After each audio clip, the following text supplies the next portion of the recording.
Assalamualaikum warahmatullahi wabarakatuh. Selamat siang pemirsa. Kali ini masih bersama saya Aldi di Jurnal. Tepatnya hari ini pada tanggal 26 November 2025. Saat ini saya ada di kediaman salah satu penerima manfaat PKH yang beberapa waktu lalu sempat naik berita tentang dugaan kartu yang tidak di tangan, dan kini kartu tersebut sudah ada di tangan. Dan tadi keluarga penerima manfaat ini datang ke bank untuk memvalidasi meminta rekening koran. Akhirnya selaku penerima manfaat diberikan rincian rekening koran oleh pihak bank. Ternyata di sana banyak transaksi yang telah terjadi hasil dari rekapan dari pihak Bank Himbaran tersebut. Untuk itu, saat ini saya bersama pendamping PKH berikut Pak RT untuk membicarakan dan meminta penjelasan sejauh mana tentang kejadian yang telah dialami oleh penerima manfaat atau Ibu Ipah ini. Untuk itu ikuti. Baik pemirsa, dan saya bersama Pak RT yang saat itu meminta ataupun kartu tersebut bisa pindah ke Pak RT. Riwayatnya seperti apa atau kronologisnya Pak RT? Ya, silakan cerita. Kronologis memang gini, waktu dulu tahun 2022 atau tahun berapa gitu. Ibu Ipah teh punya kartu tidak aktif. Nah, saya mengajukan ke pihak desa waktu itu. Terus pas waktu itu kartunya ditaruh, kan saya minta fotokopi KTP ke pihak ke Ibu Ipah. Yeah. Nah, ditaruhlah jam ke Keswas ini, Ibu Ipah kartunya tidak aktif. Nah, dititiplah di desa, di desa. Sampai sekarang saya tidak tahu, bahkan saya tidak pernah mengambil apapun sedikit pun dicek gitu ya. Mengambil tidak tahu, saya tidak tahu permasalahannya bahwa ini ada isinya, tidak tahu sampai saat ini. Tapi betul kartu tersebut dibawa oleh Pak RT diserahkan ke Pak Rijal. Iya, sampai kemarin saya baru kemarin ya diambillah di desa itu yang ini diambil jam 11 dari desa. Saya juga pulang kerja, saya ambil dari desa. Oh iya, saya kasihkanlah ke Ibu Ipah. Nah, sampai sekarang saya tidak tahu bahwa itu ada isinya apa. Itu nggak tahu. Dan tidak tahu juga ada transaksi. Tidak tahu sama sekali. Oke. Lalu kalau saya hanya berniat membantu tadinya. Siap. Dulu memang pernah pengajuan. Pertama itu lewat WA untuk yang kartu, karena udah lama saya kurang tahu, lupa ngambil kartunya kapan-kapannya ya Pak ya. Cuman memang setelah dicek, kan biasanya Pak RT via WA Pak. Jadi setelah dicek kalau untuk di sistem SIKNJ itu gak bisa ngecek kartu Pak. Jadi saya berdasarkan nomor NIK. Jadi di sistem itu nomor NIK atau nomor KK dicek. Nanti muncul riwayat, biasanya riwayat penerima PKH atau BPNT gitu. Di sini saya ada histori WA-nya Pak ya. Ada tahun 2023 pengajuan untuk dapat bantuan lagi. Ini foto dari Pak RT tahun 2023 bulan 5. Saya updatekan di sistem, dan ini hasilnya sekarang. Untuk bantuan, Pak RT suka nanyain atas nama ini ada bantuan apa tidak. Saya tidak, kartu ini karena saya lupa nyimpan dulu.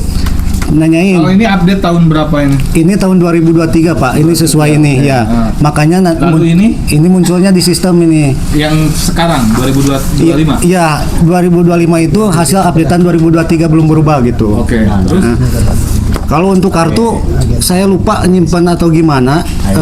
Untuk setiap Pak RT nanyain, Pak ini ada bantuan nggak ada Pak. Minta diusulkan. Setiap tahunnya terus minta diusulkan sampai terakhir. Sampai terakhir kemarin yang ini, yang tanggal 10 bulan November, ada keterangannya Pak Apin sama Bu Ipah itu sembako sama PKH-nya diusulkan. Kalau semisal Bu Ipah sama Bapak Apin sudah menerima PKH atau BPNT, ini nggak bisa diusulkan Pak gitu. Jadi posisinya kalau di sistem itu Pak Apin sama Bu Ipah itu nggak ada bantuannya gitu. Kalau untuk kartu ini, kemarin seminggu ke belakang Pak RT memang telepon ke saya bahwa kartunya katanya udah diberikan ke saya. Saya cari-cari memang nggak ada. Terus kemarin telepon lagi, saya cari lagi dibongkar semua.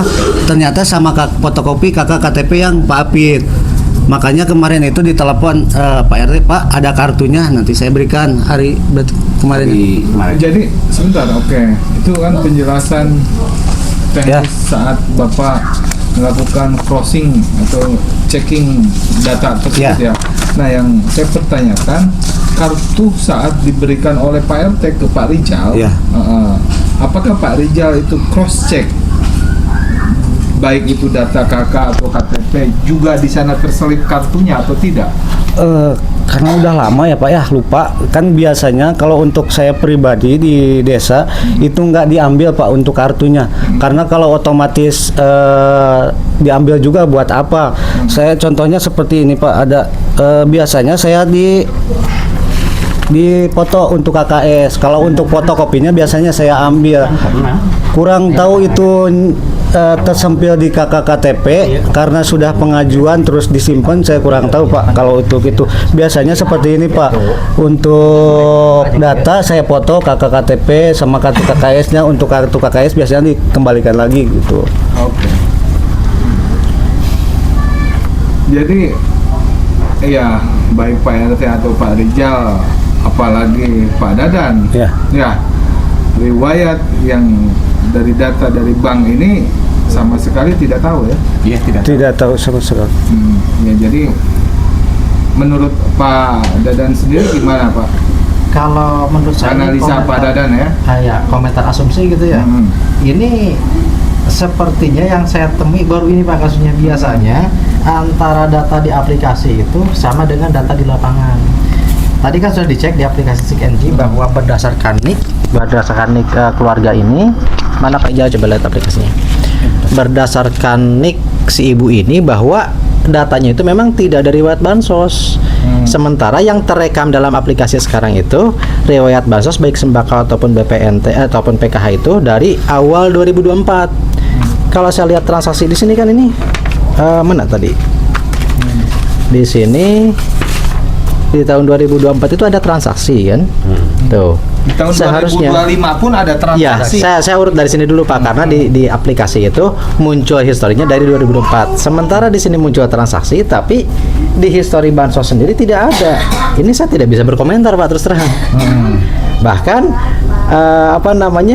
logika kartu ini masih cair, terpatahkan dengan cairnya BLTS Kesra melalui pos. Kalau yang Kesra ini kan sekarang 2025. Tapi yang kita persoalkan dulu kita di tahun 2023, 22, 23 kan gitu. Ya, itu yang saya sampaikan tadi. Biasanya temuan data di aplikasi SIG-NG ini sesuai dengan data lapangan, sehingga saya sampaikan tadi saya tidak bisa berkomentar, tidak bisa membuat spekulasi di histori transaksi rekeningnya ada, sementara di histori cek bansosnya tidak ada gitu. Dan ini pun masalah ini saya baru tahu, selama ini belum ada laporan.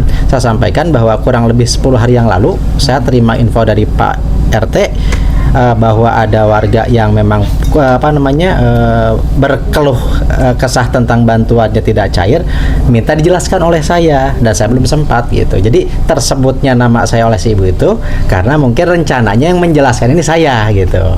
Itu Pak. Oke, baik Pak, bentar. Harapan Pak Pak Apin, harapannya apa dengan kan dengar barusan penjelasan baik dari Pak RT, Pak Rijal, Pak Dadan, harapan Bapak seperti apa selaku kepala rumah tangga atau si penerima manfaat? Harapannya apa? Ya, harapan kita mah sesuai dengan data ini itu aja, pengen tahu seluk-beluknya gitu aja. Yang dari bank itu. Kan orang bank juga palit kan Pak. Iya. Ngeluarin ibaratnya data. Nggak sembarangan ini. Bahkan justru orang bank juga tadi ibaratnya nanyain masalah biaya mau pembayaran juga nggak mau dia. Tahu ini buat urusan katanya gitu.